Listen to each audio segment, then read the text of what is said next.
Gimana, Mas? Ya silakan, sudah bisa dimulai. Oh ya, Assalamualaikum warahmatullahi wabarakatuh. Uh, Selamat pagi teman-teman. Baik, insya Allah pagi ini saya akan membayar hutang saya kepada komunitas, yaitu memberikan sesi kedua dari pattern. Sama seperti yang sesi pertama ya. Jadi tujuan dari pembelajaran ini adalah untuk memberikan intro kepada teman-teman yang pengen belajar data science, akan tetapi belum mempunyai background yang cukup dalam hal pemrograman. Kalau teman-teman di sini sudah pernah belajar pemrograman, mungkin bisa skip. Karena apa? Karena ya sebenarnya mau bahasa pemrograman apapun konsepnya sama. Selama kita bisa menguasai konsepnya, ya udah, itu bisa diaplikasikan di mana saja. Dan terlebih lagi Python ini adalah lebih mendekati ke scripting programming. Jadi sangat mudah diimplementasikan. Bahkan lebih mudah daripada JavaScript. Seperti itu. Jadi JavaScript kan juga scripting, tapi ini Python ini sangat-sangat mudah. Jadi insya Allah pagi ini tidak akan banyak yang dibahas, tapi sudah sesi terakhir. Kita akan membahas mengenai yang pertama adalah mengenai function di Python. Yang kedua adalah kelas di Python. Jadi keduanya ini konsep function dan kelas ini sangat gimana ya penting ya untuk semua bahasa pemrograman. Ketika kita bisa melakukan function dan kelas secara baik dan benar, secara otomatis kita sudah menguasai konsep OOP, Object Oriented Programming. Dan Object Oriented Programming itu sangat berguna. Kenapa? Karena Object Oriented Programming ini sebenarnya ditemukan dengan cara meniru cara manusia dalam kehidupan sehari-hari untuk memecahkan masalah. Jadi sama ketika kita berusaha membuat OOP, prosesnya itu sama dengan ketika kita berusaha memecahkan masalah di kehidupan kita sehari-hari. Untuk yang kedua nanti prakteknya kita akan sedikit membahas ya, tidak akan terlalu detail dan tidak akan terlalu rumit yang kita buat. Kita akan membahas mengenai GrabDB, Grab Database. Jadi kenapa baru semalam saya terpikirnya karena saya mendengar beberapa eselon satu akan mulai menggunakan Grab Database ini. Nah, sangat bagus untuk kita kalau kita sudah bisa sedikit tahu daripada kita belajar teorinya yang gini-gini, kita membuat dari scratch-nya, dari awal, dari nol GrabDB ini. Dengan membuat GrabDB ini dari nol, saya harapkan teman-teman bisa lebih memahami apa yang dimaksud dengan GrabDB. Oke, sebentar saya share screen dulu.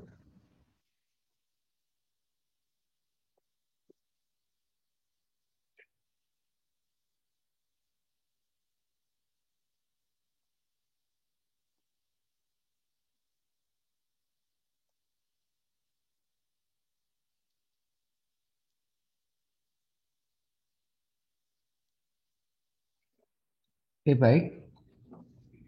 Ah, untuk untuk masuk ke dalam sebelumnya mohon maaf kalau ada yang bertanya atau apa mungkin bisa lewat chat WhatsApp dulu karena kemarin kayaknya nggak ada teman-teman yang asistensi atau gimana ya. Tapi teman-teman di komunitas silakan saling menjawab. Tapi kalau ada pertanyaan yang mau disampaikan ke saya, boleh langsung di Zoom ini atau boleh langsung ke grup WhatsApp. Terima kasih. Eh, sebelum Bukan sebelumnya ya.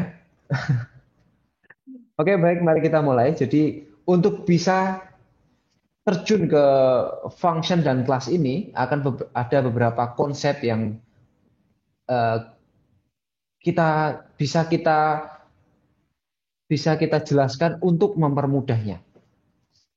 Jadi yang pertama adalah dekomposisi, konsep dekomposisi. Jadi konsep dekomposisi ini adalah memecahkan masalah pada permasalahan utamanya. Jadi kita fokus dengan permasalahan utamanya itu apa. Kadang kita dihadapkan dengan berbagai macam masalah dan kita terlalu fokus dengan masalah-masalah di sampingnya. Nah, ini tidak. Konsep dekomposisi ini menuntut kita untuk dapat menemukan masalah utamanya. Biasanya dimulai dari hasil yang ingin dicapai. Oke. Apa yang kita punya dan hasil apa yang ingin dicapai. Jadi untuk pendekatannya ini, monggo masing-masing bagaimana mengimplementasikannya, silahkan. Akan tidak ada konsep yang baku, tapi yang paling penting adalah bagaimana untuk menemukan permasalahan utamanya ini. Misalkan kita mempunyai masalah, misalkan kita mempunyai permasalahan lapar. Yang ingin dicapai adalah menghilangkan rasa lapar itu. Misalkan suatu hari ya kita bad mood sekali, bad mood, nggak bisa tidur. Ternyata permasalahan utamanya setelah ditelusuri adalah lapar. Nah, jadi kalau permasalahan utamanya lapar, kita katakan kita bad mood, kita tidur, bangun dan masih tetap lapar karena permasalahan utamanya adalah lapar. Nah, kita harus menemukan permasalahan utamanya. Permasalahan utamanya adalah lapar. Kemudian apa yang ingin dicapai? Menghilangkan rasa lapar ini. Kemudian apa yang dipunyai? Yaitu adalah gelas, piring, nasi, dan lauk. Seperti itu. Nah, konsep inilah yang kita gunakan untuk membuat function dan membuat kelas. Jadi kita harus bisa menemukan permasalahannya. Permasalahannya adalah lapar ini. Mau kita efek sampingnya apa? Bad mood, gak bisa tidur, marah-marah, banyak lah macam-macam. Setiap orang macam-macam. Tapi yang paling penting adalah menemukan permasalahan utama ini. Oke, saya kembali ke slide dulu.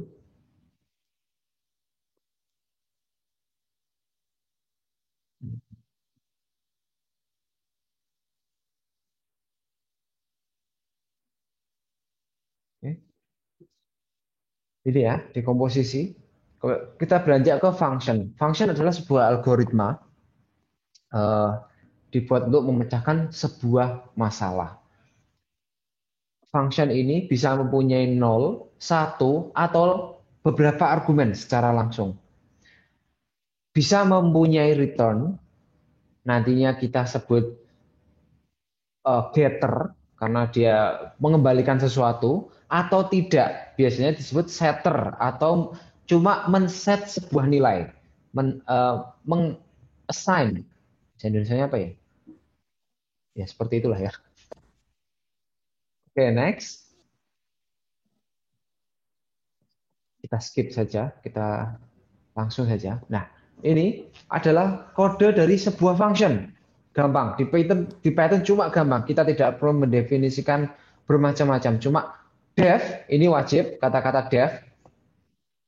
Kemudian nama fungsinya, ditambahi argumennya, kemudian algoritmanya. Langsung kita coba. Oke, itu untuk praktek yang nanti ya.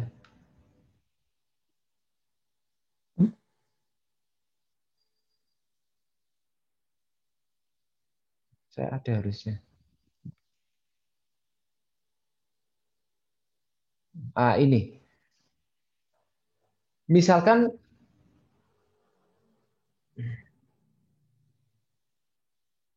kita ingin membuat sebuah function yang melakukan penjumlahan, Jadi sangat mudah. Def, oke, jumlah ini mau bisa kita ganti apapun, mau tambah, mau apapun terserah. Kemudian angka 1 ini argumen pertama, angka 2 ini argumen kedua. Ini bisa kita ganti dengan nama apapun. Kemudian di sini kita lakukan algoritmanya, hasilnya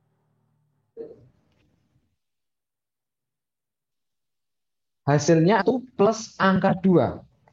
Seperti itu. Kemudian kita langsung kembalikan hasilnya, return. Return ini wajib, kata-katanya tidak bisa dirubah karena bawaan dari Python. Return hasil. Untuk menjalankannya sangat mudah.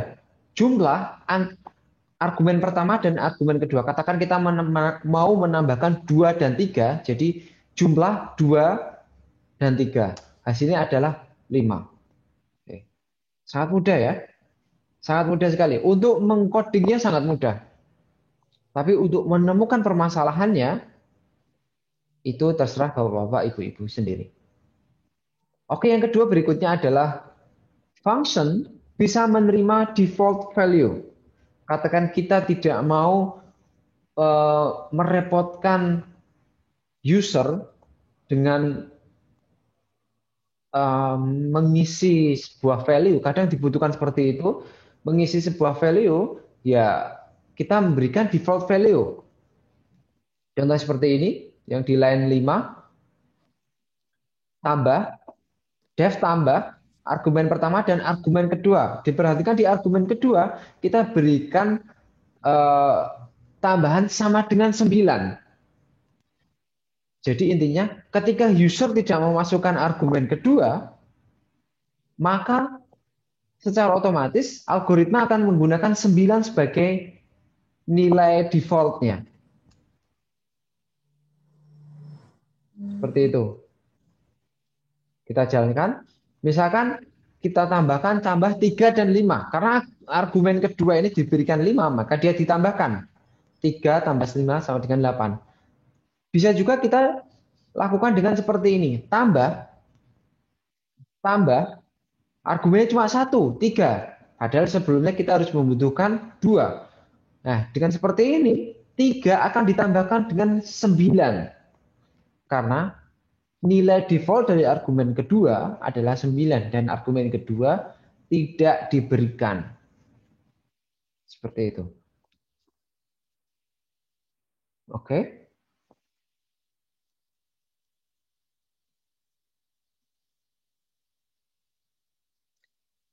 Kemudian ada beberapa function khusus seperti function main.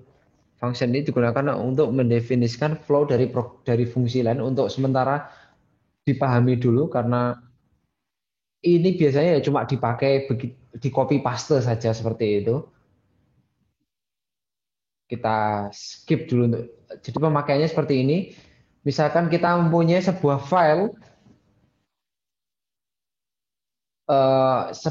file yang isinya function-function seperti ini. Function main ini adalah digunakan untuk mendefinisikan flow dari fungsi lain. Oke. Fungsi ini adalah fungsi yang pertama yang akan dipanggil ketika sebuah file PY diinisiasi. Nah, jadi pemakaiannya seperti ini. Ini ya, ini jadi kalau kita punya file ini, file.py isinya seperti ini, seperti dalam notebook ini, dan kita memberikan di bawahnya ini garis underscore 2 ya, garis underscore 2, name underscore 2 sama dengan 2 main. Kemudian kita memanggil function main ini function mainnya. Jadi ketika file itu diinisiasi, misalkan import, misalkan kita memberikan file ini nama penjumlahan .py. Misalkan kita melakukan import penjumlahan. Maka ketika diimport, nah, dia akan memanggil devname ini, kemudian devname ini akan memanggil main ini untuk melakukan fungsi inisiasi. Fungsi inisiasi biasanya untuk men-set sebuah value, sebuah nilai atau melakukan perhitungan awal. Seperti itu, mungkin jam atau apa dan tergantung kebutuhan kita. Oke.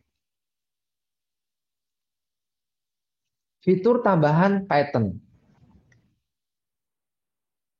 dalam hal fungsi ini ya. Jadi di Python fungsinya itu fungsi-fungsi khusus seperti kalau kita mau melakukan print, mau mencari panjang dan lain sebagainya atau iteration for each dictionary dan lain sebagainya, itu function bawaan Python itu bisa kita tulis ulang. Semuanya bisa kita tulis ulang. Oke. Akan tetapi sangat tidak direkomendasikan karena dalam sebuah program yang besar ketika kita mau menulis ulang sebuah fungsi bawaan dari Python, misalkan print.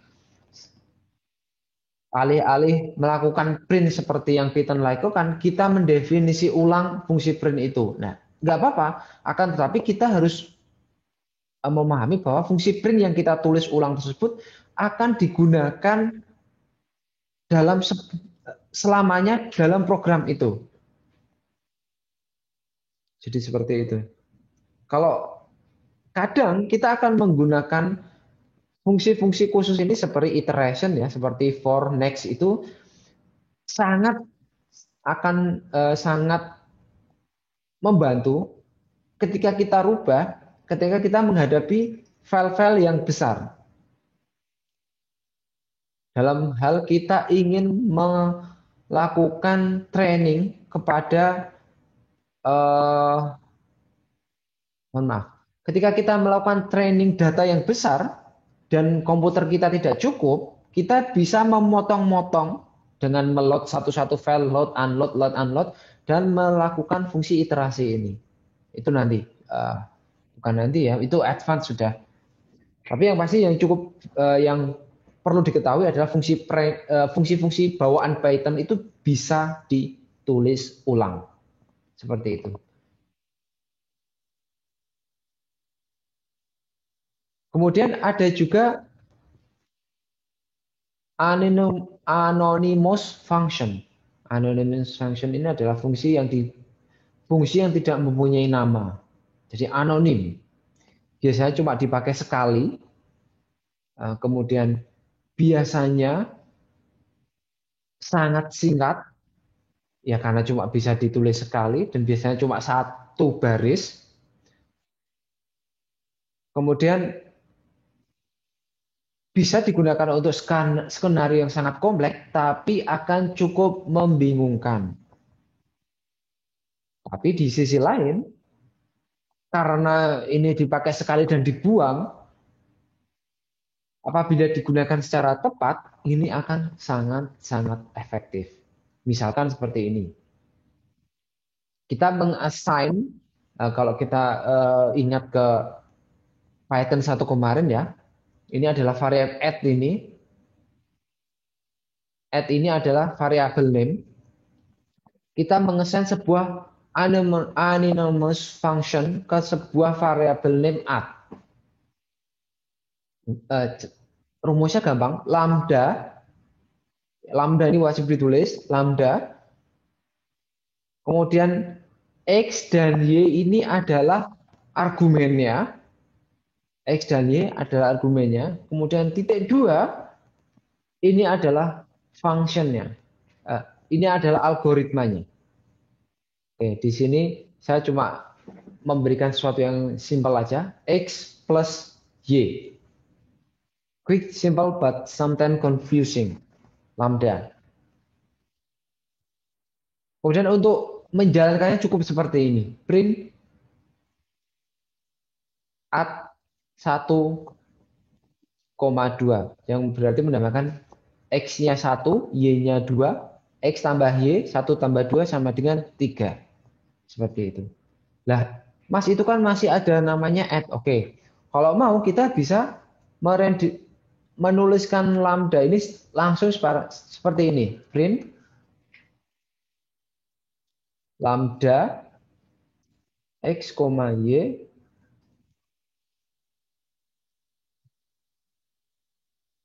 Oh, sorry, nggak bisa. Sorry. Mohon maaf, lupa saya. Oke, untuk sementara ini dulu. Print at 1.2. Seperti itu.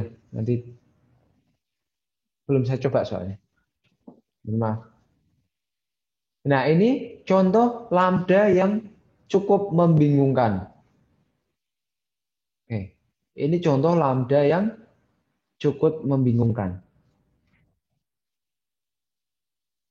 Di sini kita memberikan fungsi multiplier.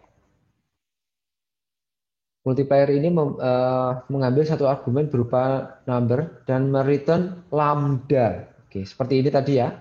Returnnya adalah lambda itu sendiri.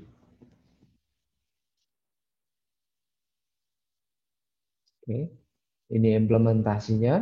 Dipahami sendiri untuk bermain-main. Silahkan. Oke, sebelum ke selanjutnya, apakah ada pertanyaan dari function? Silahkan. Cuma ini aja intinya ya. Cuma def, cuma ini function itu sangat simpel di Python. Belum ada pertanyaan? Alhamdulillah. Oke, berikutnya adalah modul.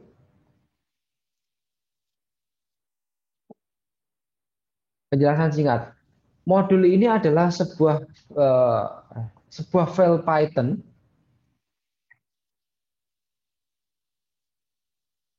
Modul ini adalah sebuah file Python. Jadi kita juga kadang mengenalnya dengan library atau terserah kita menyebutnya apa. Yang secara umum disebutnya adalah modul. Python modul pada umumnya diberi extension .py. Untuk memanggil atau menggunakan Python modul, kita menggunakan keyword import. Oke,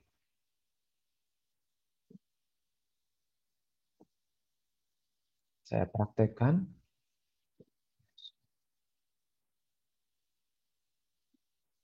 Oke,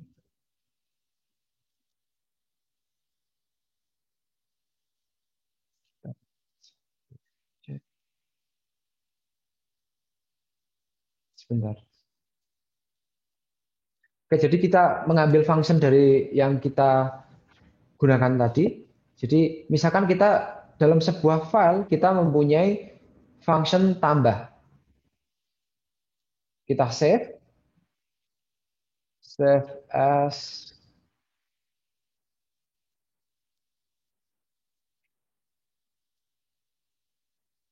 save as mengajar, sorry, tambah.py. Kita save sebagai tambah.py. Nah, kita sekarang mempunyai sebuah file tambah.py, isinya sebuah function tambah. Oke, kembali ke sini.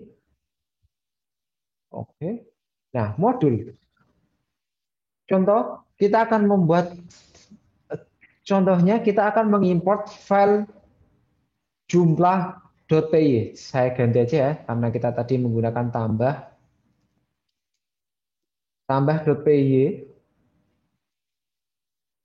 kemudian tambah, seperti itu. Nah, cara memanggilnya adalah import tambah nama filenya tanpa .py ya, tanpa .py, as, terserah. As ini adalah alias. Jadi as JM atau as TB atau as tambah terserah. Jadi asnya itu bawaan Python, tapi nama berikutnya itu adalah alias yang kita berikan terserah. Mau kita ganti as kantor atau as apa terserah. As kantor gini juga tidak apa-apa. Yang pasti begitu kita berikan alias nanti ke belakang semuanya akan menggunakan nama alias ini. Seperti ini. Oke. Gini ya. Sangat mudah sekali. Jadi import tambah as kantor. Karena tambah sudah dikenali sebagai kantor, maka kita saat memanggilnya, kita juga menggunakan nama tersebut, kantor. Kalau kita ingat tadi di dalam file tambah ada fungsi tambah juga. Jadi untuk menggunakan fungsi tambah itu sangat gampang. Kantor ini titik tambah, titik nama fungsinya. Seperti itu. Sangat mudah. Ini juga ada contoh lagi. Straightforward sama. Misalkan kita mempunyai file namanya arithmetic.py isinya seperti ini. Untuk mengimportnya kita menggunakan import arithmetic, diberikan alias boleh, tidak diberikan alias silahkan. Oke, biasanya untuk menyingkat nama seperti pandas, import pandas aspd, import pryplot aspy, ya seperti itulah, mirip-mirip lah. Malas ngetik sebenarnya ya.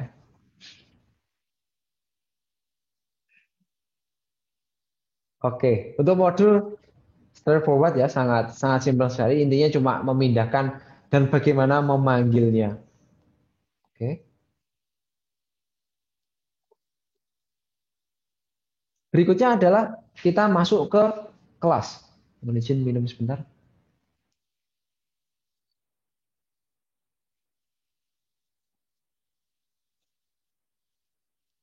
Ini kita adalah beranjak ke kelas. Seperti yang saya sampaikan tadi, konsep pembuatan kelas ini adalah meniru bagaimana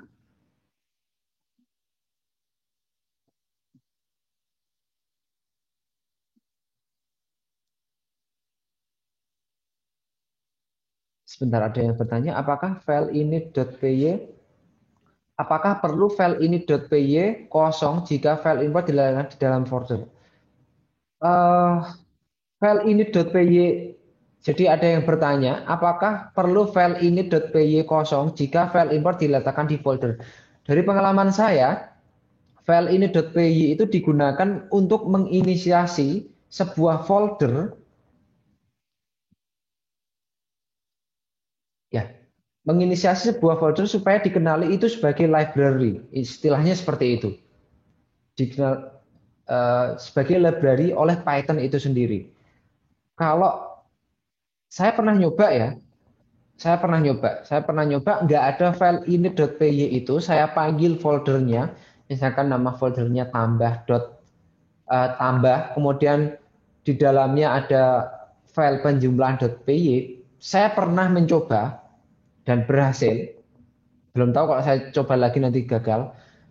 Tambah titik nama filenya itu bisa. Import tambah nama foldernya, titik nama filenya itu bisa. Seperti itu. Jadi kalau pertanyaannya, apakah perlu file ini.py kosong?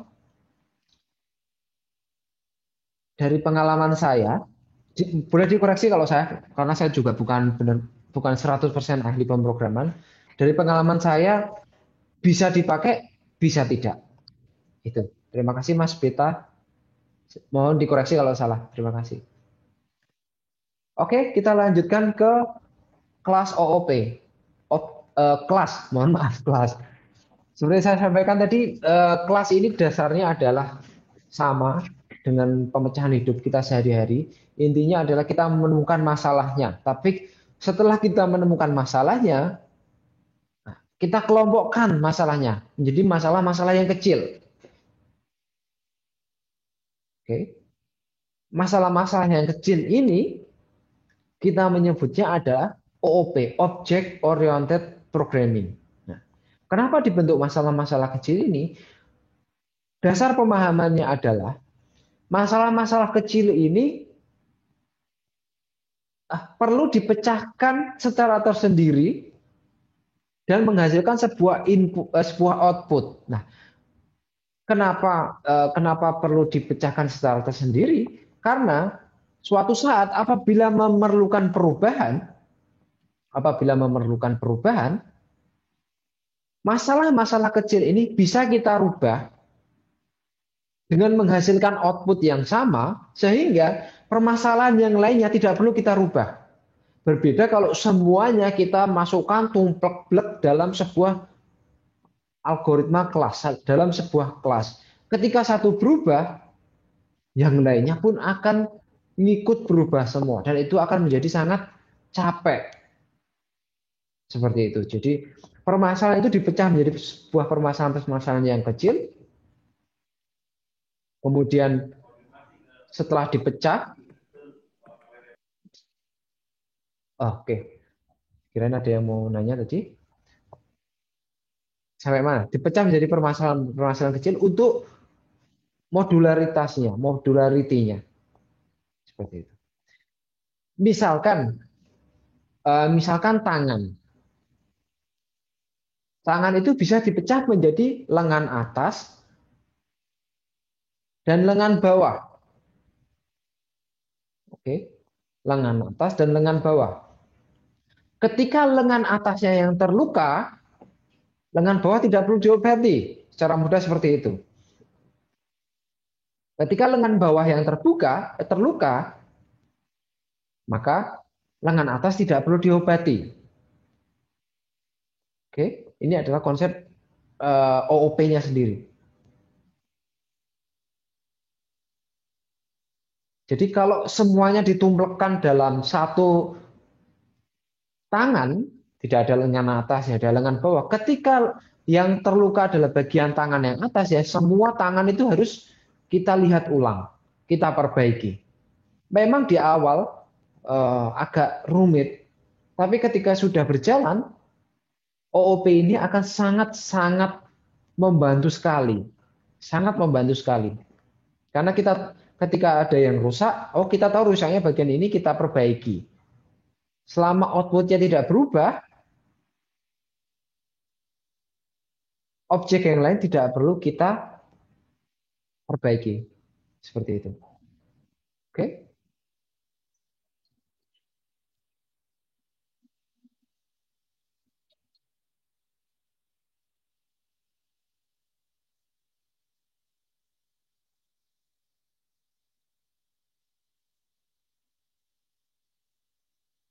Oh, iya. Ya Mas Sigit, di chat ada yang menanyakan pengalaman saya kalau fungsinya terkumpul di satu file .py tidak perlu init Pak. Betul, tidak perlu init. Tadi yang ditanyakan terkumpul dalam satu folder.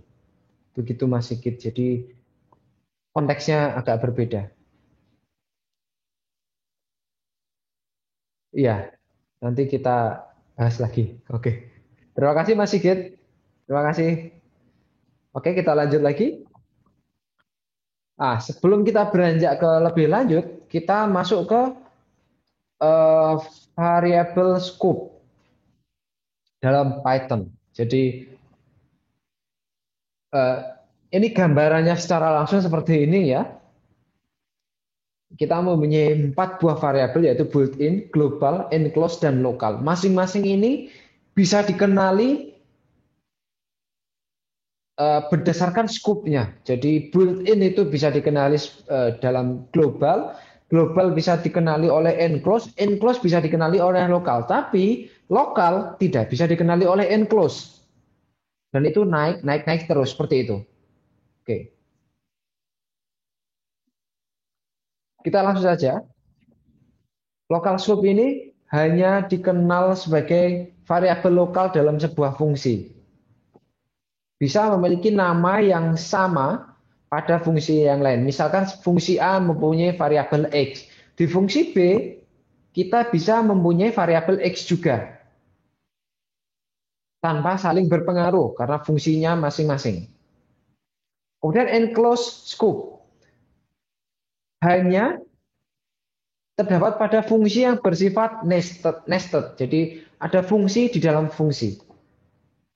Oke. Kemudian yang berikutnya adalah global scope. Global scope ini seperti ini dikenal di seluruh penjuru file tersebut atau seluruh penjuru kelas. Biasanya didefinisikan di bagian atas untuk memudahkan pemahaman. Jadi namanya juga global, di loadnya biasanya ya, biasanya terserah mau ditaruh di mana, tidak membatasi. Namanya juga biasanya ditaruh di atas untuk lebih mudah seperti itu. Kemudian ada built-in, yaitu skop bawaan dari Python untuk fungsi-fungsi built-in. Seperti ini misalkan kita mempunyai fungsi outer, kemudian kita mempunyai di atasnya kita mempunyai X sama dengan 1. Nah, ini global. X ini bisa dikenali dimanapun. Kemudian Y sama dengan 3. Kemudian kita mempunyai fungsi outer. Di fungsi outer ini kita mempunyai Y sama dengan 20. Sebenarnya kalau di atasnya tidak ada global ini, tidak ada Y sama dengan 20, ini adalah enclosed sebenarnya. Akan tetapi karena di atasnya, karena Y itu di atasnya sudah didefinisikan dan dianggap sebagai global, di sini Y itu cuma mengassign nilai 20. Oke, paham ya? Jadi kalau di sini tidak didefinisikan seperti ini, nah di sini Y menjadi enclosed. Oke, tapi kalau didefinisikan Y cuma diassign nilai 20. Kemudian di dalam fungsi outer kita ada nested functionnya lagi namanya inner. Kemudian dia mempunyai variabel namanya A dan diassign nilai 20. A ini tidak dikenali di luar fungsi inner. Seperti yang seperti di inner second di bawahnya, fungsi inner second. Di situ ada A sama dengan 24. A di inner second itu tidak mempengaruhi A di inner. Oke. Kemudian paling bawah kita ada print. Nah, print ini adalah fungsi built-in. Ini mau dipanggil dimanapun akan dikenali oleh Python. Seperti itu. Oke, kodenya ini langsung. Ini tadi, Mas.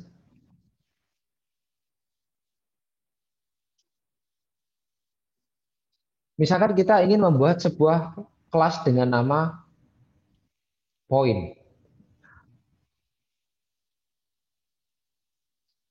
Ini sorry, kelas point. Kurang ini. Ini kelas point. Nah, ini perlu kita berikan inisiasi. Jadi ini double underscore ya, double underscore init yang artinya inisiasi, tapi harus dengan kata-kata init. Karena init inilah yang akan dipanggil pertama oleh Python. Setiap kita menginisiasi sebuah kelas. Di sini di init ini kita berikan kita membutuhkan dua variabel yaitu X dan Y. Nah, self itu apa? Self ini adalah fungsi bawaan Python yang menunjukkan dirinya sendiri. Pokoknya untuk sekarang, untuk teman-teman di sini, pokoknya harus ada kata-kata self-nya. Seperti itu ya. Ini wajib, kata-kata self ini wajib. Kalau enggak, programnya tidak berjalan dengan sempurna. Seperti itu, self. Kemudian X sama dengan 0 ini adalah default value-nya 0, Y default value-nya adalah 0. Kemudian di bawahnya ada self X sama dengan X atau self dot Y sama dengan Y. Self ini wajib ya. Kalau self ini tidak diberikan tanpa self, maka variabel X dan variabel Y yang di sini cuma dikenali, jadi gampangnya bersifat lokal, hanya bersifat lokal. Jadi hanya dikenali di dalam satu fungsi. Jadi ketika kita berikan self, maka X dan Y ini adalah global poin tersebut, variabel global milik poin tersebut. Seperti itu. Jadi semua variabel global harus kita inisiasi di init ini. Oke. Kemudian yang lainnya sama. Def get ini function biasa. Ingat kita harus memberikan kata-kata self wajib di semua function. Nah, seperti saya sampaikan tadi, standarnya kita akan mempunyai aksesor dan mutator. Dalam Java kita menyebutnya setter dan getter, getter dan setter, aksesor dan mutator. Dalam Python kita menyebutnya aksesor dan mutator. Aksesor adalah untuk mengakses nilai. Mutator adalah untuk men-assign atau men-set sebuah nilai. Jadi berbeda ya. Kenapa seperti itu? Ya, itu standar saja. Kalau mau dibikin sendiri ya tidak masalah. Cuma biasanya untuk memudahkan kita membuat aksesor dan mutator. Secara global oleh programmer dikenalinya sebagai dua hal tersebut. Pertama kita akan membuat aksesor. Kita tadi mempunyai variabel global namanya X dan Y. Oke. Jadi untuk membuat aksesor X yang mengakses nilai X, kita membuat function getX. Ini terserah namanya ya, tapi biasanya diberikan nama get biasanya, tapi terserah, tidak wajib seperti itu. GetX. Kalau dalam hal ini saya berikan getX, return self.x. Oke, self.x. Di sini dia tidak mempunyai argumen. Kenapa? Karena dia hanya membalikkan nilai tersebut, memberikan nilai tersebut. Oke. Kemudian ini untuk Y sama, untuk setnya, mutatornya, biasanya kita berikan nama setter. Kita men-set sebuah nilai. Misalkan seperti ini, set X. Self, nilai X-nya tersebut. Oke. Karena yang di-set adalah X. Self X sama dengan X. Kemudian ini adalah algoritma untuk pemecahan masalah. Misalkan distance from origin. Oke, seperti itu. Nah, untuk kelas sudah selesai. Kita nanti setelah ini akan berlanjut kepada GraphDB. Sebelumnya apakah ada pertanyaan? Monggo silahkan. Ya jujur ini sangat simpel sekali dan saya harap teman-teman setidaknya bisa mengerti lah, bisa paham. Karena pokoknya kalau sudah paham dua ini, function dan kelas, sesimpel apapun pemahaman Bapak, asalkan Bapak-bapak, Ibu-ibu, asalkan benar cara membuatnya dan pemahamannya, insya Allah menjalankan membuat program Python yang lain itu akan mudah. Oke, paham ya? Ada pertanyaan? Insya Allah tidak ada. Ntar saya buka chat dulu, siapa tahu ada yang nanya di chat. Oke, tidak ada. Oh, ada yang nanya malah.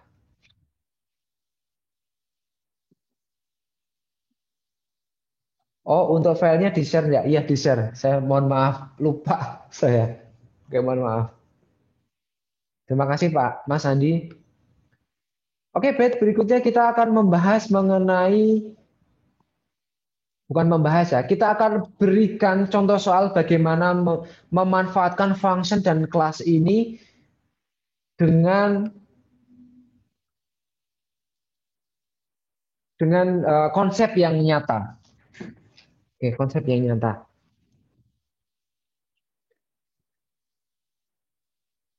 Jadi mungkin bapak-bapak, ibu-ibu, teman-teman di sini pernah mendengar yang namanya GrabDB. GrabDB ini dipopulerkan oleh Facebook sebenarnya, dipopulerkan oleh Facebook seingat saya. Jadi konsep GrabDB ini adalah seperti ini, seperti di gambar ini. Jadi konsepnya itu berawal dari gambar ini, sama ya, apa yang kita inginkan. konsepnya berawal dari gambar ini. Kelebihan dari GrabDB ini adalah dia secara langsung bisa menemukan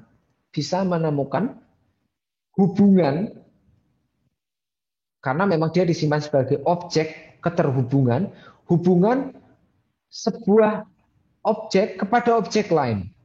Berbeda dengan relational database yang lain ya, dia disimpan sebagai tabel, kemudian dia dilakukan join. Nah, GrabDB ini secara default dia mengingat dia punya hubungan ke siapa saja.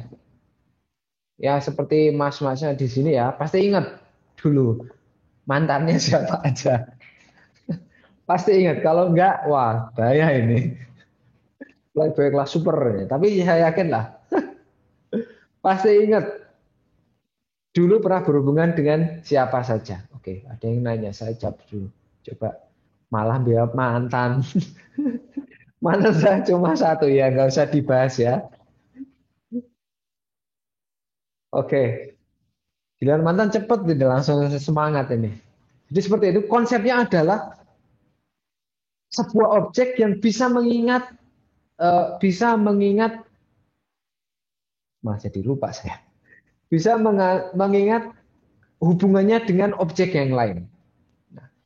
Kelebihannya memang konsepnya sangat simpel, tapi kelebihannya ketika kita menggambar semuanya akan bisa menghasilkan hal semacam ini. Atau kalau bapak-bapak ibu-ibu menggunakan Google Maps, jadi untuk menemukan satu titik ke titik yang lain, nah itu sangat mudah dengan menggunakan GrabDB. Kita tidak perlu melakukan join ini, join ini, join ini, join ini. Nanti kita akan mempraktekannya. Tidak perlu join, join, join, join, tidak. Jadi karena GrabDB ini bisa mengingat hubungannya, nah itu lebih lebih enak. Oke. Untuk konsep GrabDB, Grab Database, apakah ada yang mau ditanyakan? Karena gambar ini harus diingat-ingat. Kenapa? Semuanya akan berawal dari gambar ini. Oke. Kita langsung saja. Ini kebetulan baru saya buat semalam. Oke. Jadi untuk sorry.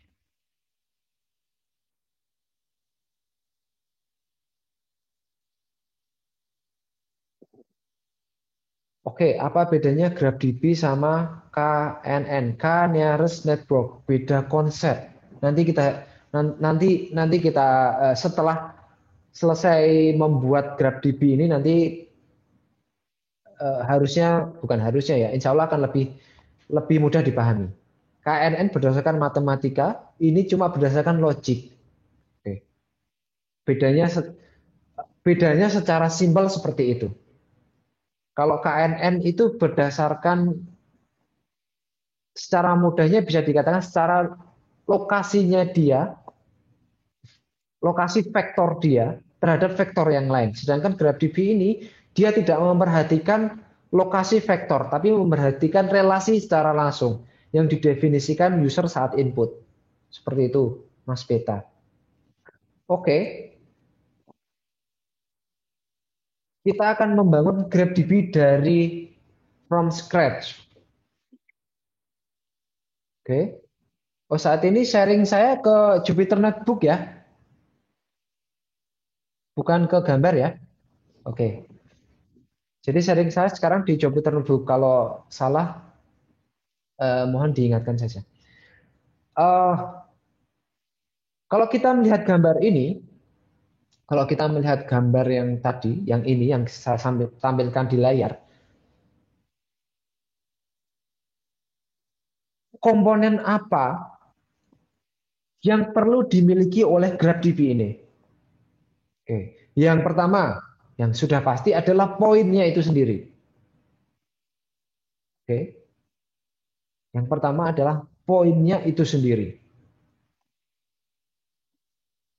Yang kedua adalah menurut teman-teman di sini apa? Node atau hubungan. Untuk lebih mudahnya kita berikan node ya. Oke, node adalah hubungan. Mohon untuk konsep yang ini tidak terskip, karena kalau terskip nanti di belakang lumayan ruwet, lumayan ruwet. Karena ini mudah, cuma kalau ketinggalan ruwet.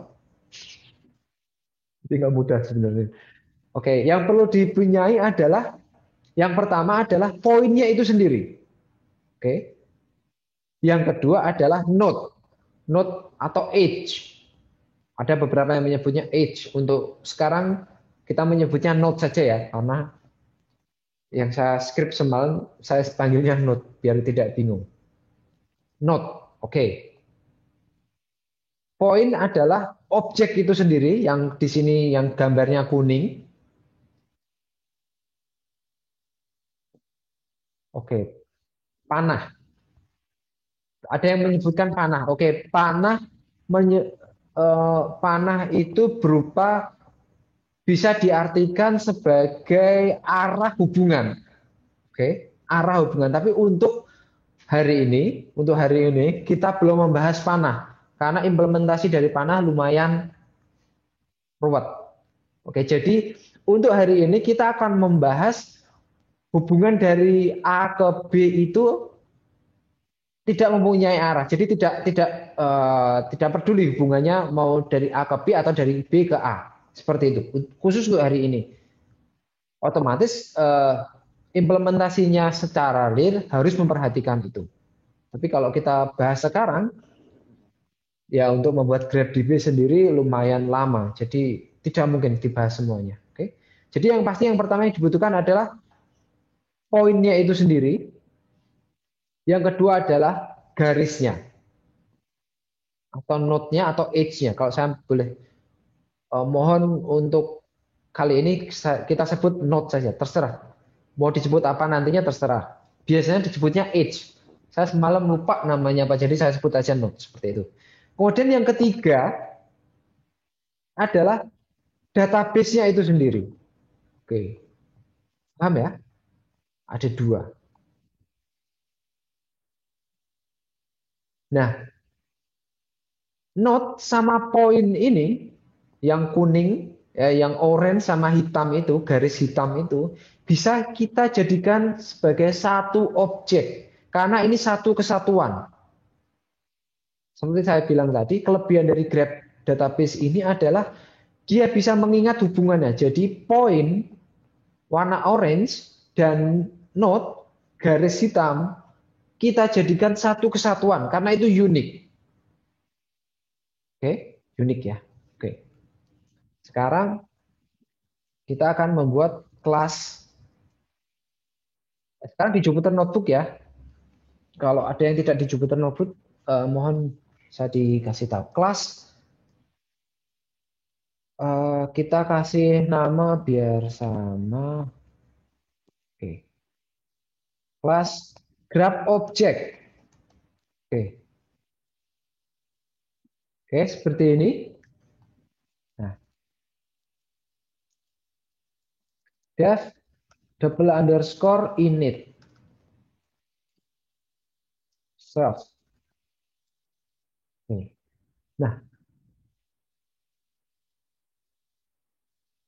kalau uh, jadi apa yang diperlukan sebuah titik kuning ini untuk dia menjadi unik. Seperti bapak-bapak, ibu-ibu, ketika lahir bentuknya seperti seperti itu ya, bulat, ya mirip lah semuanya lah. Kalau ditaruh dikumpulin di satu lapangan, bayi isinya bayi semua, pasti emaknya pun bingung kalau disuruh nyari dari ujung lapangan. Oke, jadi yang membedakan sebuah poin dari poin yang lain itu adalah yang pasti namanya. Oke, namanya. Jadi kita harus menginisiasi dengan ketika kita membuat sebuah poin, di sini kita nama GObject.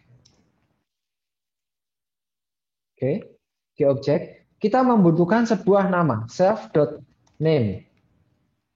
Di sini kita beri argumen name. Oke, sama dengan name. Gini ya. Nah, ini objek tersebut sudah mempunyai nama sekarang. Kemudian, seperti yang saya sampaikan tadi, kita butuh dua hal dalam poin ini, yaitu poinnya sendiri dan hubungan poin tersebut terhadap poin yang lain. Atau saya menyebutnya node. Oke, di sini akan kita berikan self.node. Sama dengan yang paling mudah untuk menyimpan hubungan tersebut adalah menggunakan list. Self.node sama dengan sebuah list yang kosong karena ketika diinisiasi dia belum mempunyai hubungan. Oke. Kemudian kita berikan aksesor dulu supaya gampang.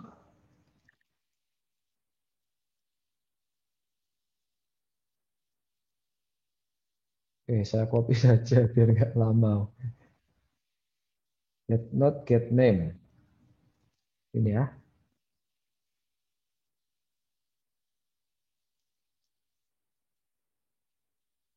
Oke, ini adalah aksesornya. Oke. Nah, apalagi yang perlu? Bagaimana kalau kita ingin menambahkan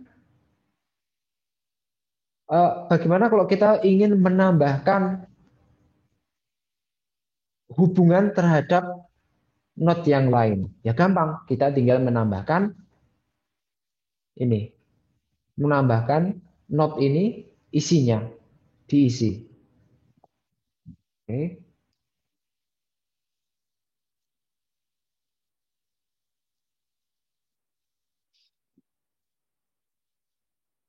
Ini baru semalam jam 10 saya tulis karena benar-benar baru keingetan. Nah, ini kalau ingin menambahkan hubungan objek ini kepada objek lain, kita tambahkan node atau biasa disebut age. Add node. Self node-nya yang mau ditambahkan.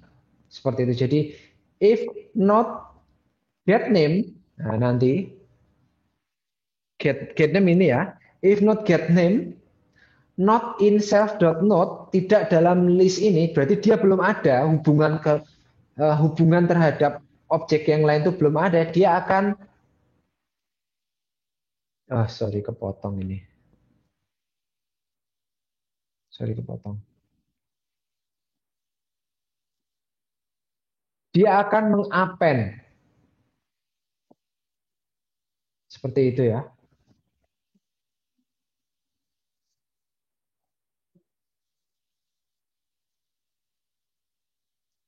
Untuk returnnya ini terserah mau dikasih atau enggak, tapi untuk memudahkan, biasanya kalau berhasil kita memberikan return true.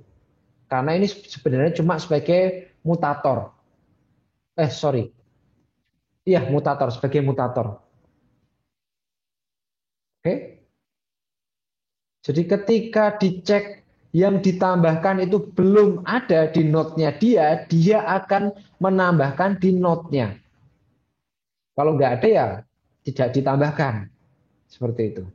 Oke. Nah, jadi ini sudah jadi. Objek dari GraphDB itu sudah jadi. Sangat simpel ya, sangat simpel sekali. Oke. Kita ada poin, ada link, sudah selesai. Kemudian yang kedua, apa yang dibutuhkan? Yang dibutuhkan adalah database-nya itu sendiri. Oke. Yang dibutuhkan adalah database-nya itu sendiri. Waktunya sudah 8.40. Cukup ruwet juga, cukup lumayan. Iya, biasanya kalau membahas ini memang butuh, kalau saya di kampus dulu butuh 1,5 jam memang. Untuk, kalau saya dulu memang seperti ini, satu-satu, tapi digunakan waktu 1,5 jam, jadi cukup untuk mengetik line per line dan mendebug kodenya.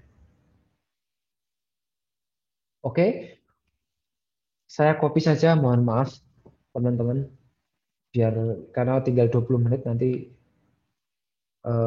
takutnya tidak cukup waktunya. Nah, apa yang diperlukan setelah objeknya itu sendiri adalah database-nya. Oke, di sini kita coba memberi memberi nama fungsinya GDB dalam artian graph database, tapi saya singkat. Oke. Sama, yang diperlukan dari objek database ini apa sih? Sebuah nama. Tapi ini tidak wajib sebenarnya, tapi saya senang ngasih nama sesuatu. Jadi ya biar unik saja. Jadi kalau kita punya 10 graph database, kita bisa mempunyai itu bersama-sama. Karena semuanya unik nanti. Oke. Nah, yang pertama adalah, menurut saya yang pertama adalah nama. Yang kedua adalah isi dari database itu sendiri. Oke. Isi dari database itu sendiri.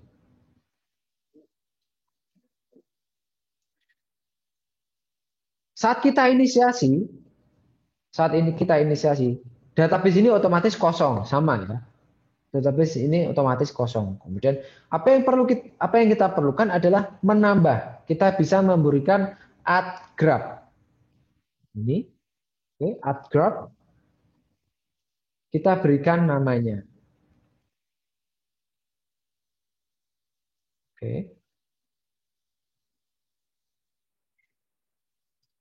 Kemudian kita memberikan local variable, terserah mau dikasih nama apa. Tapi di sini saya berikan nama graph.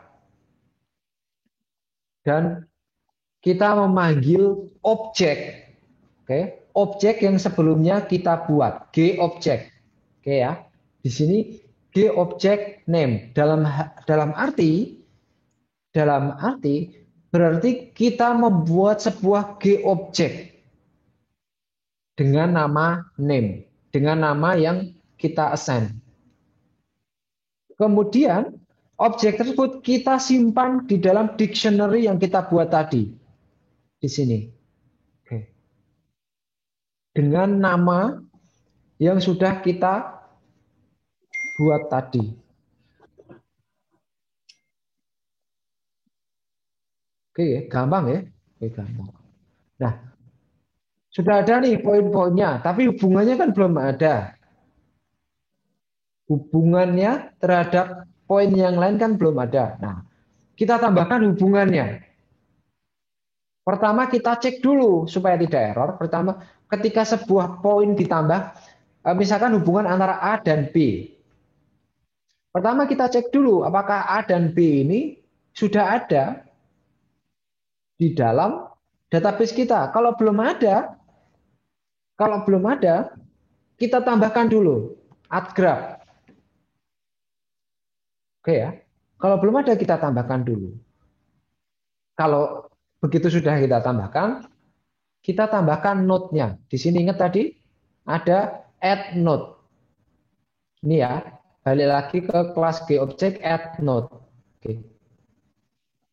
Jadi objek di dalam objek. Seperti itu.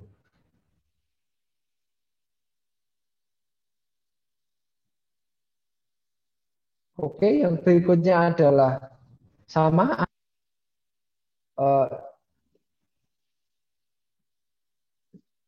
isi dari database kita sendiri, kayak select all lah, gampangnya seperti itu, select all kalau di Oracle. Kemudian ini get node untuk ketika kita pengen tahu sebuah poin itu node-nya kemana saja, jadi sama dia aksesor. Balik lagi ke sini. Nah, untuk menginisiasi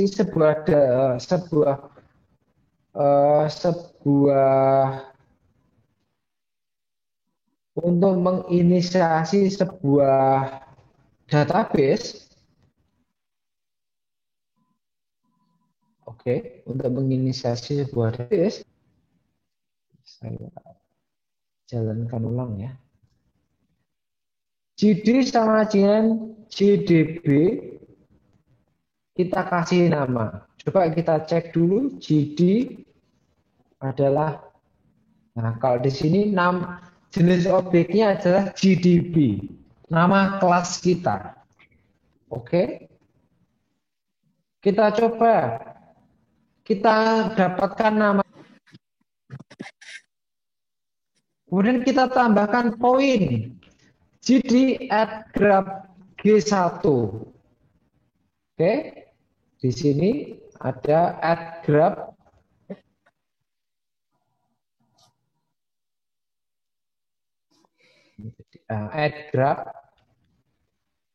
yang dia intinya adalah membuat poin baru.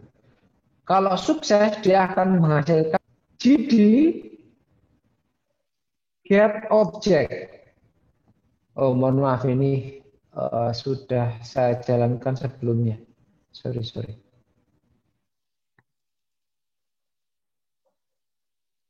Oke. GD get object. Isinya adalah poin, jenisnya adalah get object tadi. Ini poin ini. Oke. Kemudian kita tambahkan GD add node. G1 dan G2. Sedangkan kita tahu G2 tadi belum ada. Maka algoritma akan menambahkan G2 dulu sebagai poin, kemudian menambahkan link G1 ke G2. Oke. Seperti ini ya. Oke.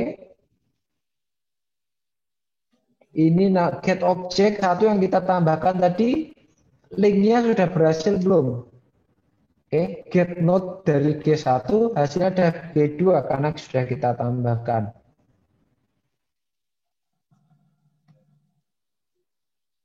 Nah, di sini kita ingin mengetahui berapa banyak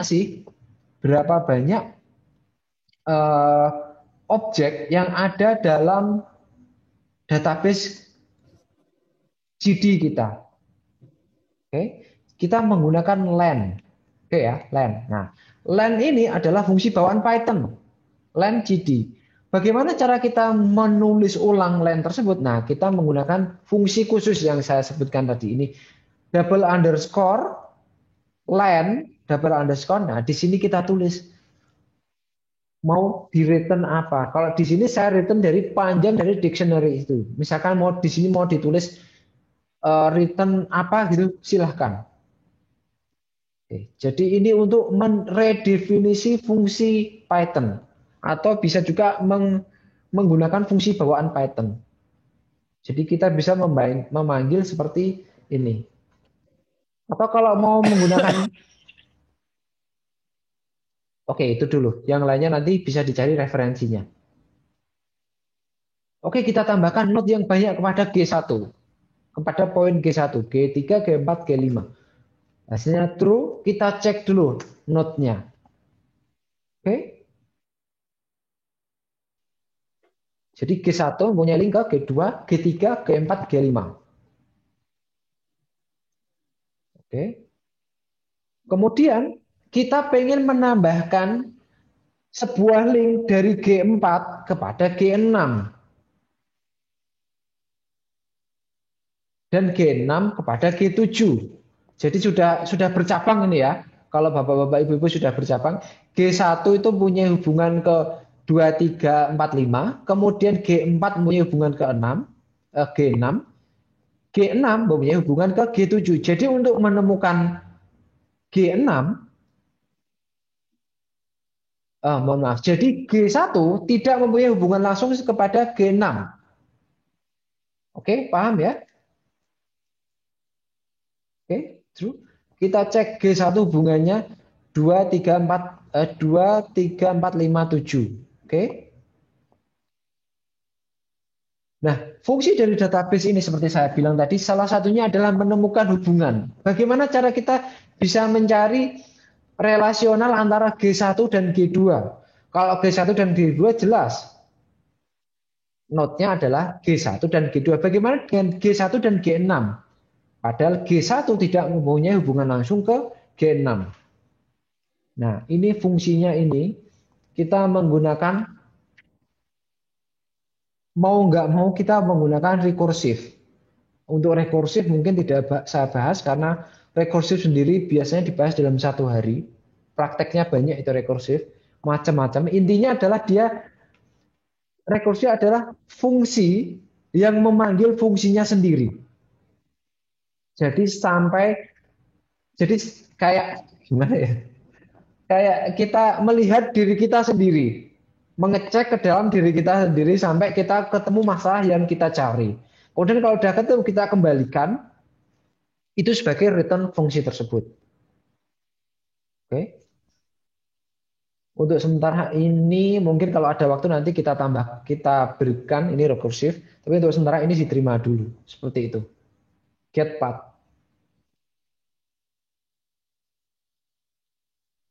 Aplikasinya seperti ini untuk mencari G1, hubungan antara G1 dan G6. Oke. Seperti di sini dilihat di line 518 ini, sorry, line 519 ini, mohon maaf, benar 518. Di line 518 ini G1 tidak mempunyai hubungan langsung G secara langsung kepada G6. Untuk mencapai G6, dia harus melewati G4. Nah, ini caranya.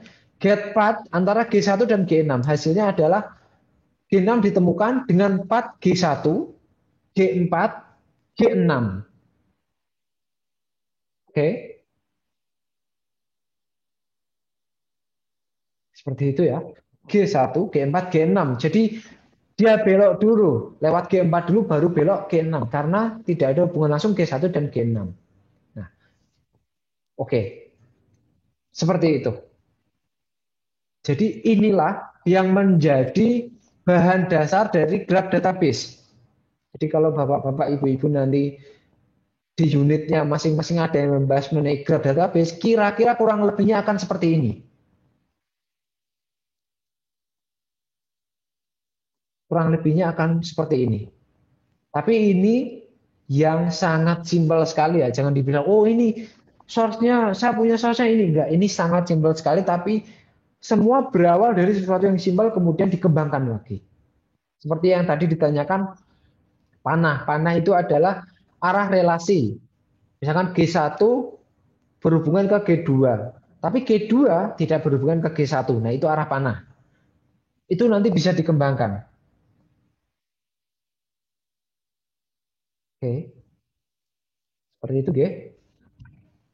Seperti itu. Ada yang mau ditanyakan berhubung waktunya sudah tinggal 7 menit?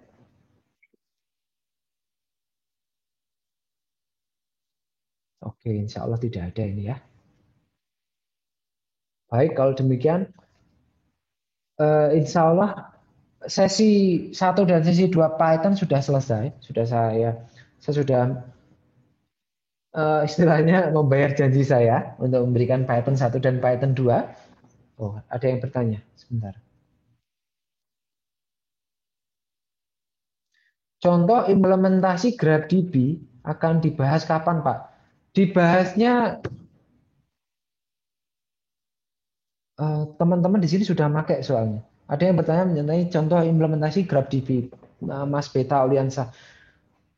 Facebook itu menggunakan GraphDB, tapi ini ya yang dimaksud aplikasinya sampai user end ya. Oke, kapan ya? Oke, nanti saya bicarakan sama teman-teman dulu.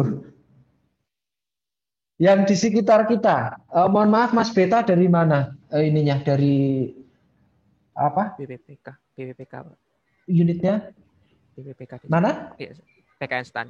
BPPK, oke. Oke, oh di JPK, mohon maaf. PKN kan mantan di JPK. Oke, baik, terima kasih. Jadi misalkan ya, yang mudah itu implementasinya bisa kita terapkan kepada data kependudukan. Oke, data kependudukan itu kan ada ayah dan anak kan. Nah, itu bisa kita terapkan. Ayah mempunyai anak, berarti A mempunyai hubungan ke B. Kemudian anak mempunyai hubungan ke anaknya lagi, B ke C, dan seterusnya. Oke, seperti itu ya, dan seterusnya. Jadi implementasinya sangat mudah dan sangat gampang. Kalau di pajak ya, bisa kita implementasikan untuk PKPM atau hubungan hubungan kepemilikan saham. Jadi PTA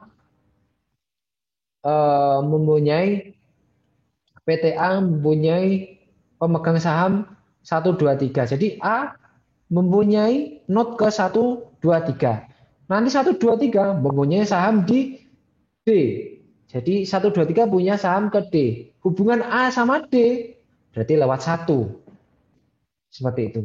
Itu implementasinya secara real. Tapi kalau diminta implementasinya kapan akan dibahas, oke.